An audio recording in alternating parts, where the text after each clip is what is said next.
বন্ধুরা, জন্মাষ্টমীর দিনকে তোমাদের সাথে শেয়ার করতে পারিনি কি করেছি। তো দেখো, গোপু সোনাদের জন্য লুচি করা হয়েছে, এখানে পিঠে করা হয়েছে, তো সব তৈরি করা হচ্ছিল। তো তারপরে এখানে দেখো সুজি করে নিয়েছি। তো তারপরে একটু ক্ষীর ছানা করেছিলাম, এই যে ক্ষীরটা গোপু সোনার তালেই দেওয়া আছে। তো তারপরে একটু তালের বড়া করেছিলাম, বেশি কিছু করিনি জন্মাষ্টমী উপলক্ষে। তো তারপরে দেখো আমার গোপু সোনাকে সাজিয়ে গুছিয়ে পুজো দিচ্ছি।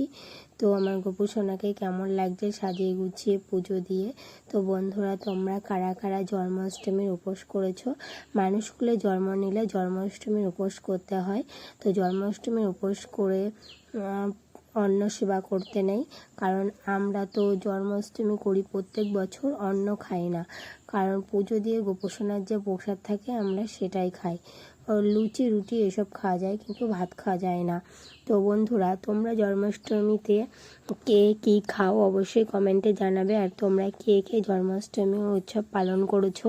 তো আমি প্রতি বছরই জন্মাষ্টমী উৎসব পালন করি। তো জন্মাষ্টমী উৎসব শনিবারের দিন পালন করেছিলাম, পরের দিন তো মনসা পুজো ছিল, দুদিনই না খেয়েছিলাম। তো এই ভিডিওটা শেয়ার করতে পারিনি তোমাদের মাঝে। তো আমি আজকে জন্মাষ্টমীর ভিডিওটা তোমাদের মাঝে শেয়ার করছি। তো তোমরা অবশ্যই কমেন্টে জানাবে আমার এই জন্মাষ্টমীর ভিডিওটা তোমাদের কাছে কেমন লাগলো, আর আমার গোপু সোনাদের সাজিয়ে গুছিয়ে কেমন লাগছে সেটাও কিন্তু কমেন্টে জানাবে। তো আমি পুজোয় বসে গেছি, দেখো আমার পুজো প্রায় শেষের মুখে। গোপু সোনাদেরকে প্রসাদ নিবেদন করে দিচ্ছি। তো এইগুলোই আয়োজন করেছি, বেশি কিছু আয়োজন করিনি, কারণ গোপু সোনা তো জন্ম যেদিন হয় গোপু সোনার, সেদিন তো অন্ন খেতে পারে না, তার জন্য অন্ন ভোগের কোনো ব্যবস্থা করিনি, শুধু মিষ্টি মিঠাই লুচি পুরি এইসবই করেছি। তো আমি তারপরে পুজো দেওয়া হয়ে গেলে পরে একটু গোপু সোনার শতনাম পাঠ করব, তারপরে একটু গীতা পাঠ করব। তো বন্ধুরা, তোমরা জন্মাষ্টমীর দিনে কে কী করেছো অবশ্যই কিন্তু আমাকে জানাবে, জানাতে ভুল করবে না। তো আমার গোপু সোনাদেরকে দেখো সাজিয়ে গুছিয়ে আমি পুজো করে নিলাম। তো তোমরা কখন পুজো করেছো অবশ্যই বলবে। আমরা প্রত্যেক বছর সন্ধেবেলা প্রায় 7টা-8টার দিকে আমরা পুজো করি। তো এইবার পরের দিন আবার মনসা পুজো পড়েছে বলে রাত্রে রান্না করে রাখতে হবে বলে তাই একটু তাড়াতাড়ি করে নিয়েছিলাম। তাড়াতাড়ি বলতে তাও সারাদিন পরে যেয়ে 5টার দিকে পুজোয় বসেছিলাম। আর যদি পরের দিন মনসা পুজো না থাকতো, যদি রান্না না থাকতো, তাহলে রাত্রেবেলায় করতাম, 7টা-8টার দিকে পুজো করতাম, কারণ আমাদের তো আবার রান্না করে রেখে দিতে হবে, মনসা পুজোর দিন আমাদের রান্না করতে নেই। সেই কারণেই আমি 5টার সময় গোপু সোনাদেরকে পুজো দিলাম, কারণ আমি 8টার সময় প্রতি বছর পুজো দিই, মানে রাত না হলে পরে ভালো লাগে না গোপু সোনাদের এই জন্মাষ্টমী উৎসব পালন করতে। তো তোমরা কখন পালন করেছো বা পুজো দিয়েছো গোপু সোনাদের তোমাদের বাড়িতে, সেটাও কিন্তু কমেন্টে জানাবে, জানাতে ভুল করবে না। আর যদি আমার কোনো ভুল ত্রুটি হয়ে থাকে বোন বলে ক্ষমা করে দেবে বা মাফ করে দেবে, যদি ভুল ত্রুটি হয়ে থাকে কোনো কিছু। তো দেখো আমি একটু গোপু সোনাদের সামনে একটু কীর্তন গাইছি। তো আমার দেখো সব কিছু করা হয়ে গেল, তারপরে আমি এই যে গোপু সোনার শতনাম পাঠ করছি। তো সত্যি আমার খুব ভালো লাগে গোপু সোনার এই শতনাম পাঠ করতে।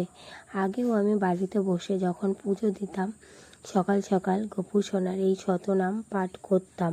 তো ঘরেতে গীতাও আছে, গোপু সোনার শতনাম পাঠ করা হয়ে গেলে পরে আমি একটু গীতা পাঠ করব। তো আমার শাশুড়ি মা বলেছিল যে একটু জন্মাষ্টমীর দিন গীতা পাঠ করবে। তো ঘরে ধরো অনেক কিছুই শাস্ত্র আছে, তো সেগুলো যদি পাঠ না করি তো ভালো লাগে না, এই সব উৎসব বা পুজোর দিনে কোনো কিছুই ভালো লাগে না। তো সেই কারণেই দেখো আমি শতনাম পাঠ করছি। তো বন্ধুরা, তোমাদের কার কার শতনাম পাঠ করতে ভালো লাগে সেটাও কিন্তু কমেন্টে জানাবে। আমার তো সত্যি খুবই ভালো লাগে শতনাম পাঠ করতে।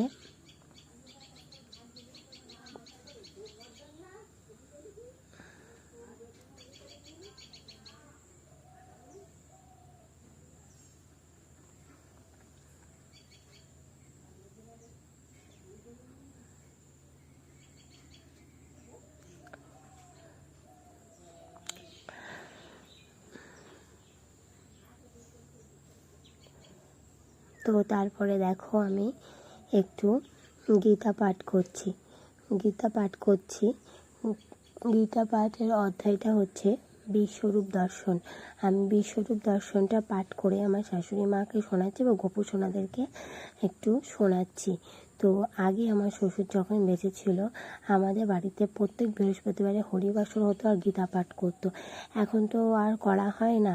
তো এখন এই যে যেদিন মানে পুজোর আয়োজন থাকে বড় করে, সেদিন একটু করে গীতা পাঠ করি।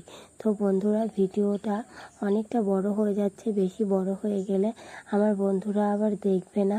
তো আমার এই জন্মাষ্টমী ব্রত পালনের উৎসবটা কেমন লাগলো সেটা কিন্তু তোমরা কমেন্টে জানাতে ভুল করবে না। যদি তোমাদের ভালো লাগে তাহলে একটা লাইক আর একটা কমেন্ট করবে, আর অন্যর মাঝে ছড়িয়ে দেবে, অন্যকে দেখার সুযোগ করে দেবে যদি তোমাদের ভালো লাগে আমার এই জন্মাষ্টমীর ব্রতর ভিডিওটা।